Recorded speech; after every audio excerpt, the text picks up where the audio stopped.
Mr. Chairman, the reason I have to announce Matt as being the new division engineer is because the old one is gone. And we're gonna recognize him a little bit today too. Trent January, would you stand up back there, wherever you're at? There you are. Okay. So as you know, late last year, we started a chain, or dominoes effect, when TJ came over to us from the Turnpike Authority. He left a void over there as the deputy director and the chief engineer. So they needed a chief engineer, and Trent was appointed as in that position last year. Trent started, he was with ODOT almost 20 years. Started as a maintenance worker in Delaware County back in 2006. And he had a lot of positions. He joined the OSU Design Squad in 2008. He was hired as engineering manager in District 2 in 2012. He was promoted to District 4 Rural Construction Engineer 2017. And in 2018, January was named the construction and maintenance engineer for the Oklahoma City urban area, ironically, when TJ left to go enter the private sector. In 2019, January was named the district engineer for District 4, ironically, when Chief Taylor became the chief engineer here in Oklahoma City. So he served in that capacity until his recent promotion over at OTA. And we just want to say, Trent, thank you for your service, Oklahoma Department of Transportation. Man, we're going to miss you, but I know you're going to do great things over there. So thank you, Mr. Chairman. Thank you very much.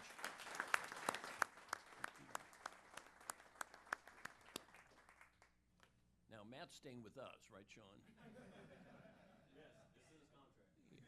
Okay, good deal. All right, well, Matt and Trent, we are all grateful for your excellent work, so thank you and congratulations.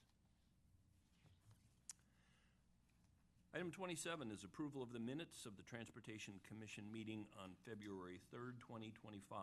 Do I have a motion for approval of item 27? Motion, Dyson. Thank you. And a second? Second, Coburn. Thank you. Any discussion? Hearing none, please cast your vote.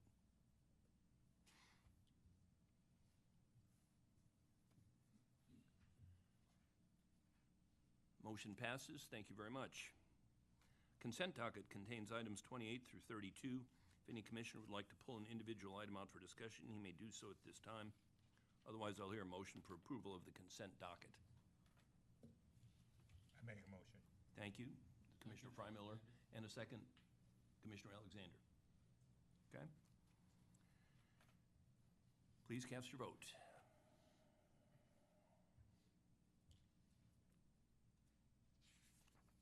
Motion passes. Thank you very much. Item 33 is engineering contracts. Mr. Hernandez, you are recognized to present.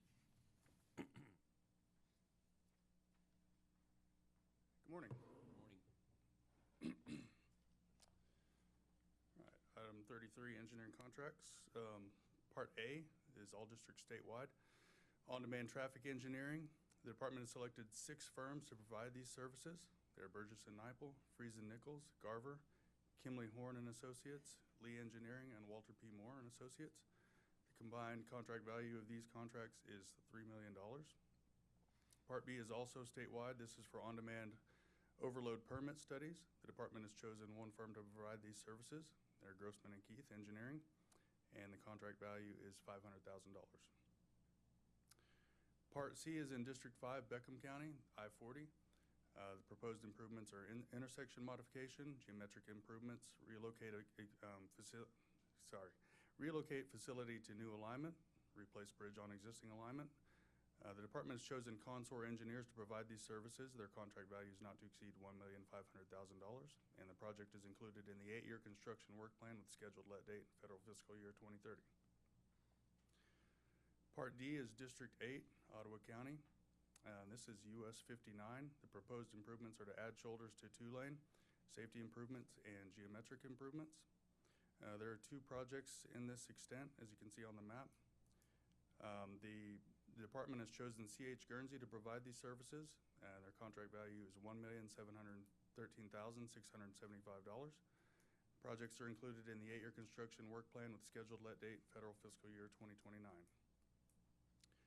Part E, District 8, Ottawa County, State Highway 10. Proposed improvements are to add shoulders to 2-lane, safety improvements, and intersection modification. The department has chosen Cowan Group Engineering to provide these services, and their contract value is not to exceed $943,750. Project is included in the 8-year construction work plan with scheduled let date in federal fiscal year of 2030. I'd be happy to answer any questions you might have on engineering contracts. Thank you. You've heard the presentation. Do I have a motion for approval of item 33? Mo- Motion, John. Thank you, Commissioner Junk, and a second. Second, Dyson. Thank you. Any discussion? Please cast your vote.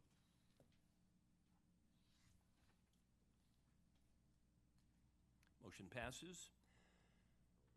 Item 34 is engineering contract supplements. Mr. Hernandez, you're recognized to continue. Okay. Part A is all districts statewide. This is for on-demand ancillary structure safety inspections. The department has previously selected 2 consulting firms to provide these services. They're Burgess and Nyepel and Consor Engineers. This is the first supplement, and the total aggregate increase for these contract supplements is $1,500,000. Part B is in District 6, Woodward County. This is State Highway 34. Project intent is to reconstruct and rehabilitate the existing facility. The department has previously chosen Smith Roberts Baldschweiler to provide these services, and this is their first supplement, and the value is $23,900. This project is included in the 8-year construction work plan with scheduled let date in federal fiscal year of 2028. And I'd be happy to answer any questions you might have on supplements. Thank you. You've heard the presentation. Do I have a motion for approval of item 34? So move, Coburn. Thank you. And a second? Freimauer, second. Thank you. Any discussion? Please cast your vote.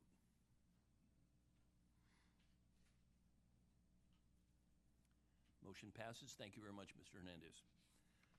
Item 37 is change orders with cumulative total of $150,000 or less. This is for your information only. Mr. Leonard, you're recognized to present. Thank you. Good morning, Mr. Chairman, Good morning. members of the commission. I'd like to present item number 35, parts A through double D. These are change orders on projects which have a cumulative total of change orders of $150,000 or less. This item is presented for your information only, and no action is necessary, but I'd certainly be glad to answer any questions. Thank you. If there are no questions, Mr. Leonard, you're recognized to present item 36, change orders with cumulative total of more than $150,000. Thanks, sir. Yes, item number 36, parts A through T. These are change orders on projects which have a cumulative total of change orders greater than $150,000. Your approval is recommended, and I'd be glad to answer any questions. Very good. You've heard the presentation. Do I have a motion for approval of item 36? Coburn, so move. Thank you. And a second? Freimauer, second. Commissioner Freimiller, second. Thank you. Any discussion? Please cast your vote.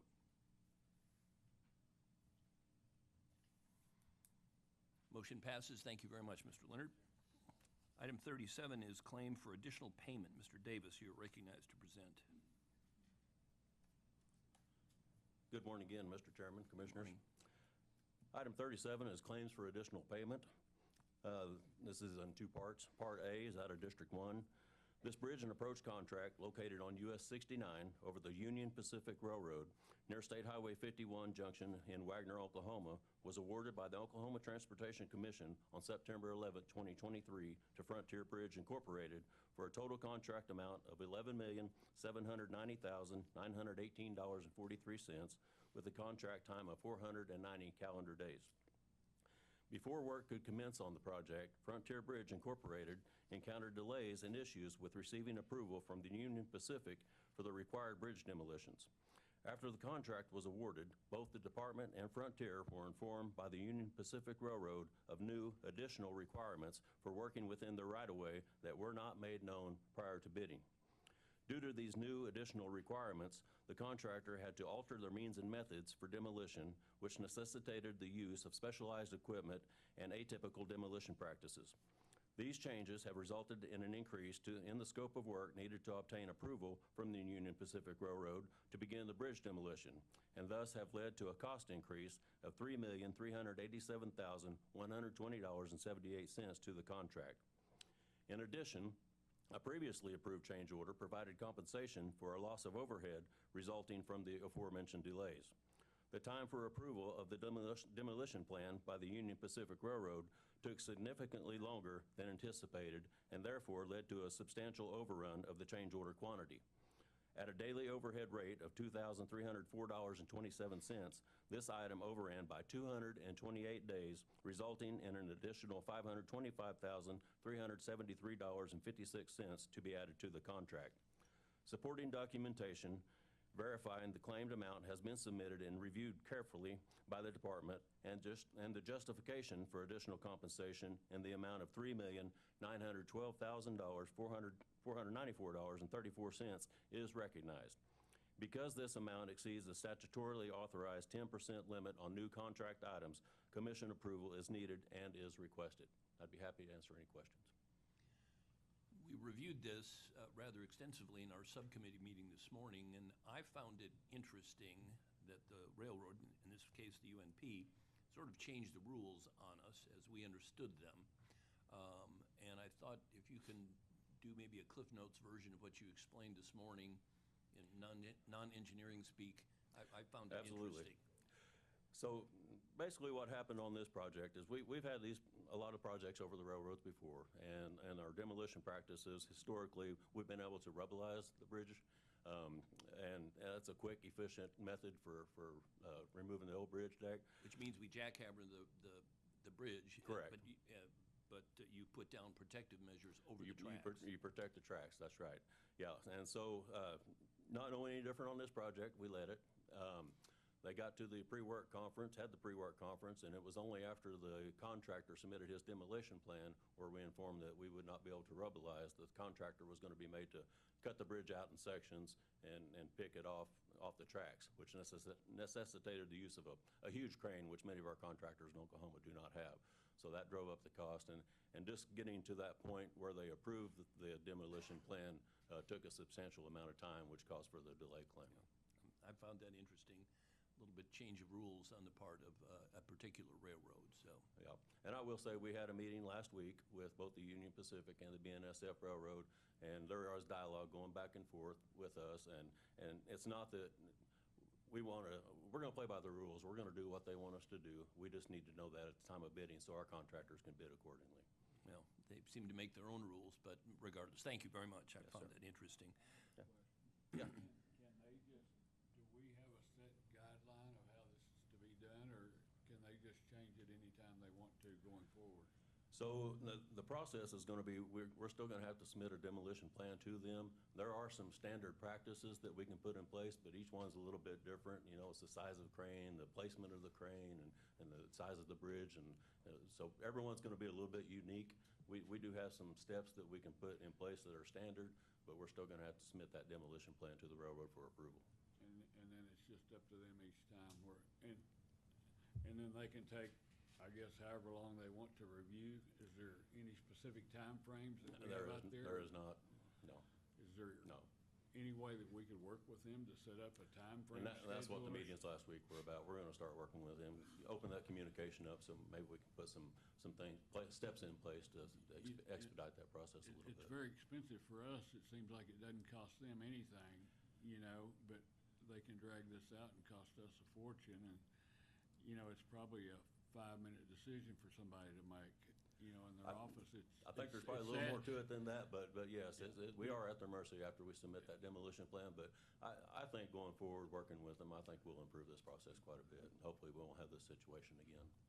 They should be better they should treat the taxpayers of Oklahoma better than that. And I'm talking about Union Pacific.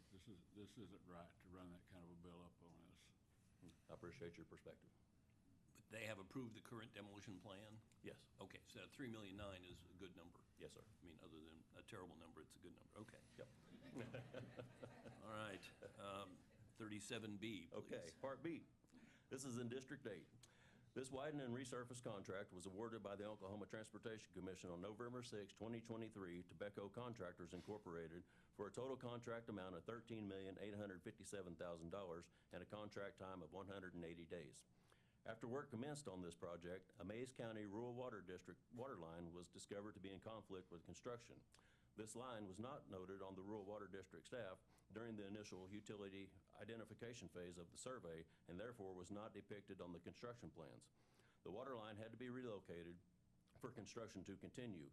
Negotiations with the contractor concluded that having Beko facilitate the relocation themselves would be the most effective way to accomplish the work and would allow the contractor to control their own schedule, negating the need for ODOT to hire the work done on a separate contract with Beko on standby. The waterline relocation consists of approximately 5,000 linear feet of 4-inch line and 4,000 feet of 2-inch line. The total cost of this work is $1,414,615. Since the total cost causes the contract to exceed the statutory limit of 10% on new items, commission approval is required. The necessity of this change order is recognized by the department. Approval is recommended, and I'd be happy to ask any questions on that one, too. Well, I think you discussed this further in this morning's subcommittee meeting again, and I think it might be nice to call out Trapper Park's District 8 engineer for coming up with the most economical way to proceed by keeping Beko on the job. Absolutely. So, saved us money. Good work. Very good. You've heard the presentation. Do I have a motion for approval of item 37? So moved, Coburn. Thank you. In a second? Second, Dyson. Thank you. Any discussion? Hearing none, please vote.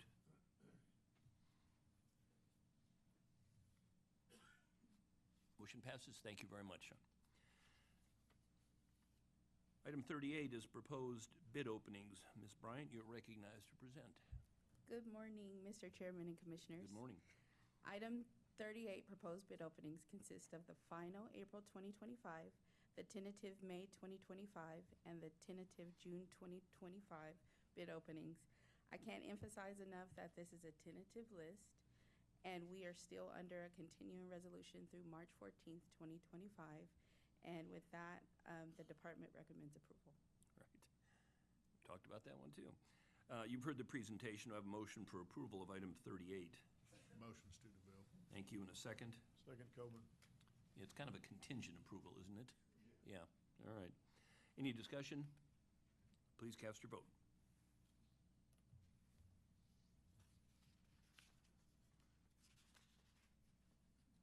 Motion passes. Thank you very much, Ms. Bryan. Item 39 is election of officers. This is for information only. Ms. Penn, you are recognized to present. Good morning, Commissioners. Pursuant to the Department of Transportation's Administrative Rule, Title 730-1-3-1, the Commission shall conduct an election of officers for the Commission at the first regular meeting after the 15th of March each odd-numbered year. Therefore, in April 2025, at the April meeting, Commissioners will either self-nominate or nominate another Commissioner for any of the three positions: Chairman, Vice Chair, or Secretary. The process for accepting nominations will be conducted by the acting chair at the April meeting. I'm bringing this to your attention now so you can consider your own interest to serve as an officer or determine the interest of your fellow Commissioners over the course of the next month. This is for your information only, and I'd be happy to answer any questions. Thank you. If there are no questions, item 40 is awards. Mr. Goka, you are recognized to present. Good morning, Mr. Chairman, Commissioners. Item 40 is the awards from the February bid openings. Part A is from the January 16th, 2025 regular bid opening, and the following item referred to by call order was deferred from the January 16th, 2025 bid opening. It is now recommended that this item be awarded, call order 260. Part B, from the February 13th, 2025 regular bid opening, it is recommended that the following items from the February 13th bid opening referred to by call order be awarded: 310, 325, 405, 430, 440, and 445. Part C, from the February 20th, 2025 regular bid opening, it is recommended that the following items from the February 20th bid opening referred to by call order be awarded: 400 and 420. This concludes the recommendations for awards, and approval is requested. Thank you. You've heard the presentation. Do I have a motion for approval of item 40? Motion, Alexander. Thank you. And a second? Second, Junk. Thank you very much. Any discussion? Please cast your vote.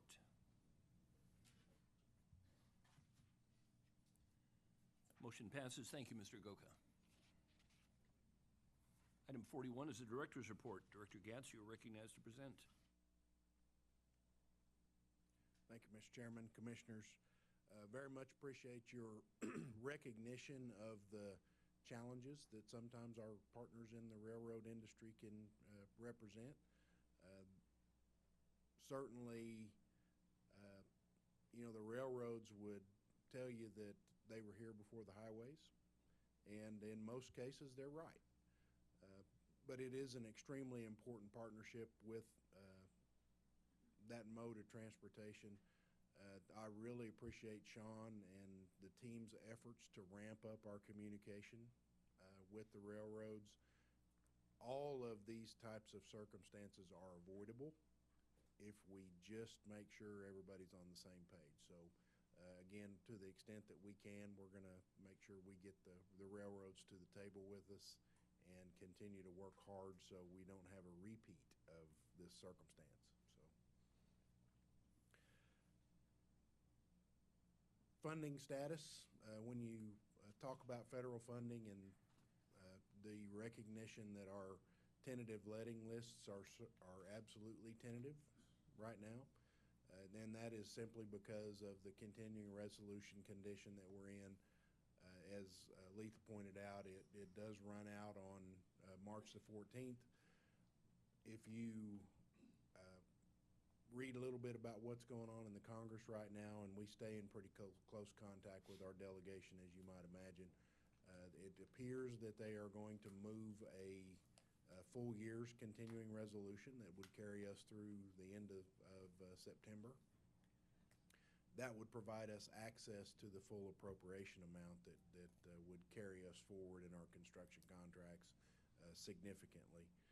And so that's good news. They are going to work hard on it in the House this week, try to get that into the Senate next week, and all optimism that they get that approved by the 14th. We will keep you posted as far as those proceedings and how things are going, and give you an update if anything changes to that effect. But in front of you, you've got a few maps. The 2025 and 26 state maps. We unveiled the Route 66 centric state map last week, and we did that in the Blue Room at the Capitol. Lieutenant Governor Pinnell was joined by some of our legislative partners, and former Governor George Nye was in attendance. So it was a special treat to get to see him, visit with him for a second. As you know, the Route 66 Centennial celebration will be during the year of 2026. So pretty significant in the context of Oklahoma history. We were able to work very closely with tourism and also with the Department of Commerce and the Oklahoma Route 66 Association to put together a pretty unique map. It is a commemorative map, so we've printed or are printing in excess of 1 million copies. We expect this will be a very collectible item, and we may have to do a reprint if the need arises. But again, we're pretty excited about the approval of the map. The map's on our website, and looking forward to moving ahead with Centennial year for Route 66. I want to give you just a brief update, and I think we've got some video to run on the winter storm and the update for the year. When you look at this winter, and watching the weather the other day, I saw a report that we had a mild winter. And we have, quite frankly, had a pretty mild winter, but the types of storms that we have experienced have been significant. Whether you're talking about the winter event that dropped about 10 inches of snow in District 2, where we typically don't get snowfall like that, or just the icing conditions that we've experienced pretty much statewide in a couple of winter events. It's been hard on our people, which is our number one resource out there to fight winter weather. It's been hard on our equipment and hard on our materials. And talk about materials in particular. So far this winter, we've used about 34,000 tons of salt and sand mix. 824,000 gallons of brine, and the cost of those materials is about 4.4 million. District 4 has led the way in using material. They're up to about 10,000 tons so far this winter. The metro areas, that's pretty typical because of the traffic that they're trying to manage and the higher volumes in the metro areas. District 6 likewise has used about 400,000 gallons of brine so far this winter.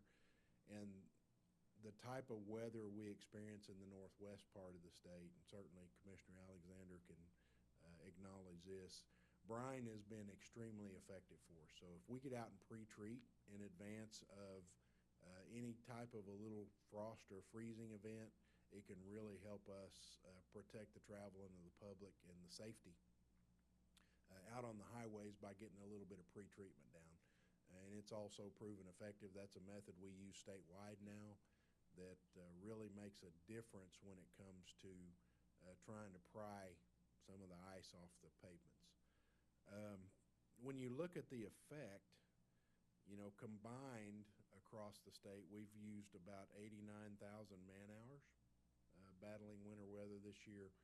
Certainly there's a cost associated with that, and it takes its toll on our equipment. At any one time, we've had as many as 80 trucks statewide that have been in for some type of service, whether that's in extreme temperatures. We see a lot of problems with the DEF systems, but also hydraulics and certainly the snow plow blades and things like that themselves. So hard on your equipment. And when you look at the infrastructure and the effect that winter weather has on the infrastructure, you think first stripe. Our traffic stripe out there on our 33,000 lane miles that we have to take care of is never as good as we would like for it to be. And winter weather, I think when you look at having to put a plow blade on stripe that's already not as good as you'd like it, it makes an effect. We really need to be reapplying about every 1 to 2 years to meet ODOT standards. And you guys, at your December meeting, we approved about $6 million towards striping efforts on top of the efforts included in the 8-year construction work plan. That $6 million covers about 200 centerline miles. But again, we've got 33,000 lane miles that we've got to try to take care of. So worth noting that we can't get to all that striping in a year, but we are going to continue to work at it. In particular, when you see winter weather and the effect that it has on construction work zones, because that stripe we put down in the work zones is temporary, and a lot of times we blade it right off whenever we have a bad winter event, and then you're challenged doubly because the temperatures have to be right to go out and do your restriping. So sometimes it takes us a day or two to get it back, and but certainly something that's on our radar. We've got a graphic that's kind of the anatomy of a pothole, and you can see there what you get is water that enters the pavement. We get freeze-thaw action sometimes in the extreme with some of the 0 and sub-zero temps that we saw in this last storm. You get the melt, gets absorbed. Next thing you know, you've got a cavity under the pavement, and then you've got a pothole. We've already seen some of that materialize after the last storms, and we're going to continue to see it materialize through the spring rains. That puts extra stress and strain on our maintenance budgets.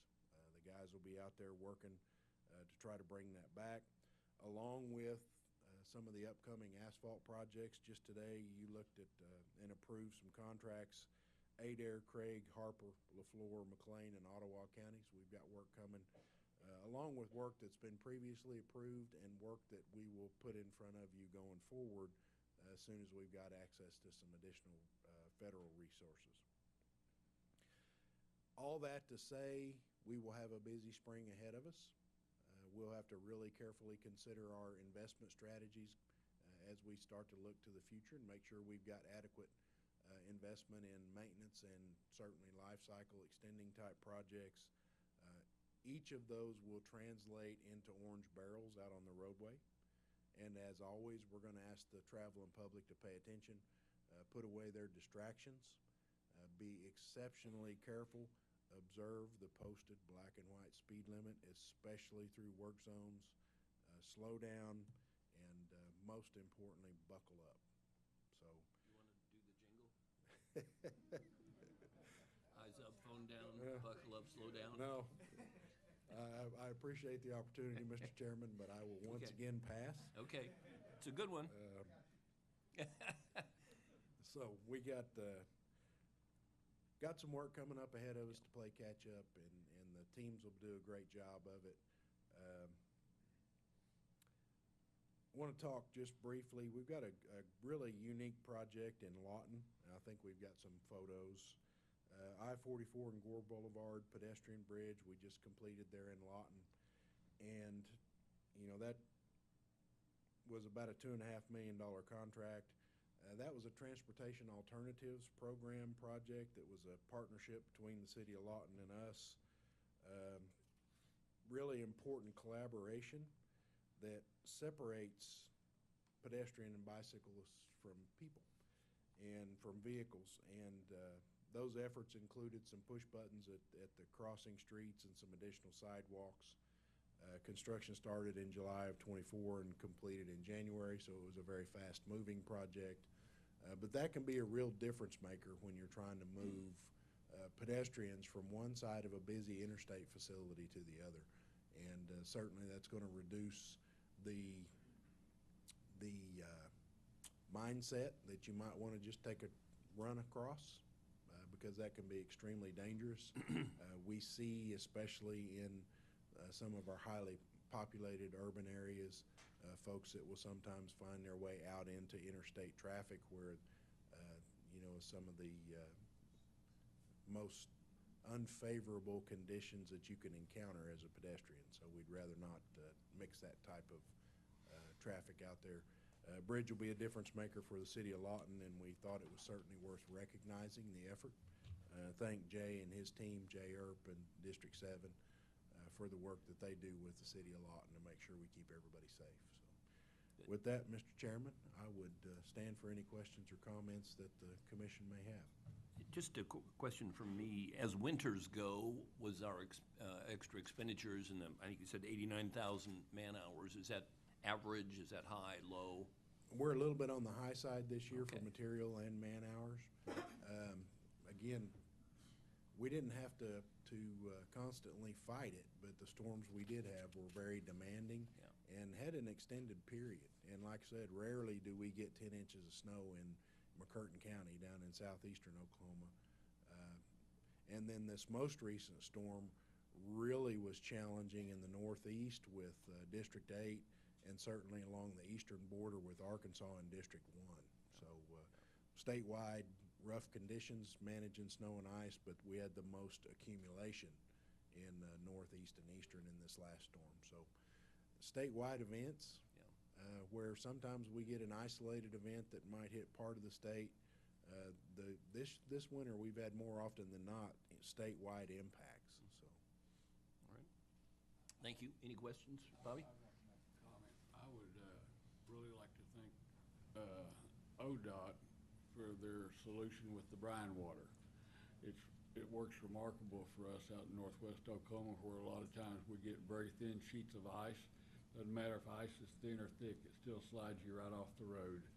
So they've come up with a brine water plan with salt water that really helps melt the ice and makes the driving a lot safer out there. And just want to thank you guys for working on that and getting that in place, and the hard work that you've done to pre-treat the roads. It's funny I drive from Woodward, Oklahoma City a lot, and I can tell when a storm's coming because I can see the stripes where you guys pre-treat the day before any storm's coming. So it really helps us a lot out there, and we appreciate it very much.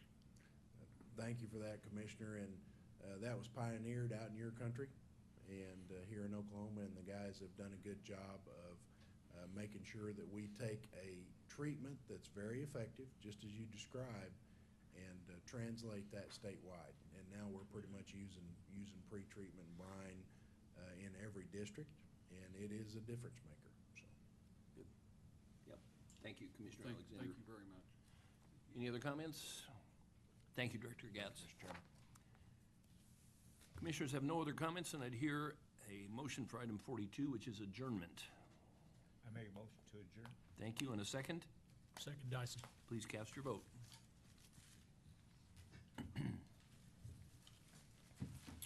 We are adjourned. Thank you.